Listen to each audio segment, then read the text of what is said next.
Hello, thank you for joining me. Today I'm going to read Franklin Goes to School by Paulette, Bourgeois, and Brenda Clark. Franklin Goes to School. Franklin could count by twos and tie his shoes. He could zip zippers and button buttons. But Franklin was worried about starting school. And that was a problem because Franklin was going to school for the very first time. Franklin woke up with the sun. "It's my first day of school," he told Goldie, his fish. Franklin packed his new pencil case with a ruler, a pencil, an eraser, and 12 colored pencils that he had sharpened himself. Then he woke his parents. "Hurry," he said to his parents, "I cannot be late for school." Franklin's mother looked at the clock. "Even the teacher is not awake," she laughed. "It's too early." "You must be very excited," said Franklin's father. Franklin nodded. It was so early that there was time to make a big breakfast. "You'll need a full tummy to work at school," said Franklin's father. Franklin was not hungry. "I already have a full tummy," he said. "It feels like it's full of jumping frogs." Franklin's mother gave him a hug. "I felt that way on my first day of school, but the funny feeling went away." Franklin ate a little. He double-checked his book bag, and finally it was time to go to school. Halfway to the bus stop, Franklin clutched his tummy. "I don't want to go," he said. Franklin's father gave him a hug. "That's how I felt when I started school," he said. "Look, all your friends are waiting for the bus." There was a big crowd at the bus stop. There were brothers and sisters and mothers and fathers. Beaver was carrying her favorite book. "I can read it," she said.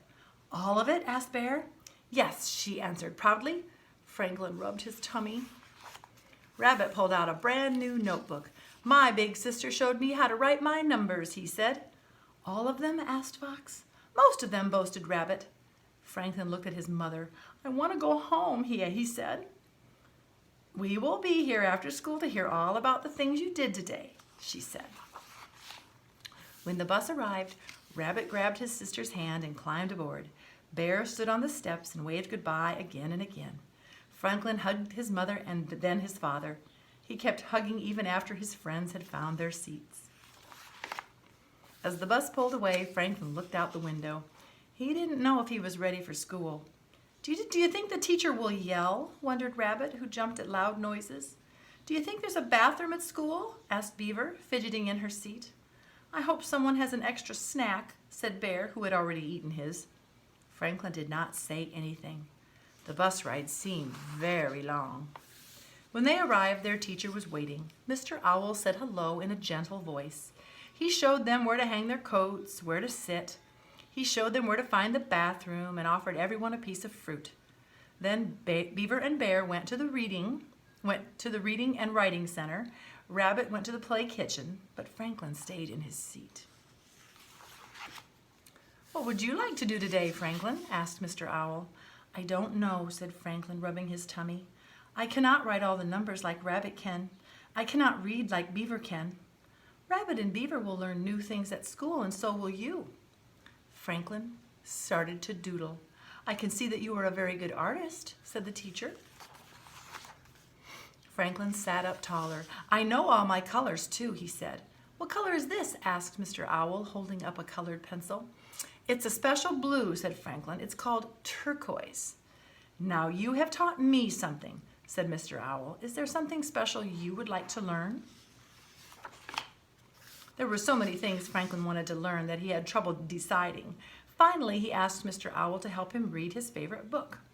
Franklin made a building out of blocks. He sorted the money in the classroom store and painted 4 pictures, 1 for the teacher, 1 for himself, and 2 for his parents. It was a wonderful day. Franklin sat at the back of the bus all the way home. He bumped up and down. He was so busy having fun that he almost forgot to get off at his stop. His parents were waiting. "How is your tummy?" they asked. Franklin looked puzzled. It had been such a good day that he had forgotten all about his jumpy tummy. "My tummy is empty," he said. "That's a feeling that'll go away too," said Franklin's father. "I made this for you," said Franklin's mother. She gave Franklin his favorite snack, fly pie. "And I made this for you," said Franklin. He gave his parents 2 pictures, and 2 big hugs. The end.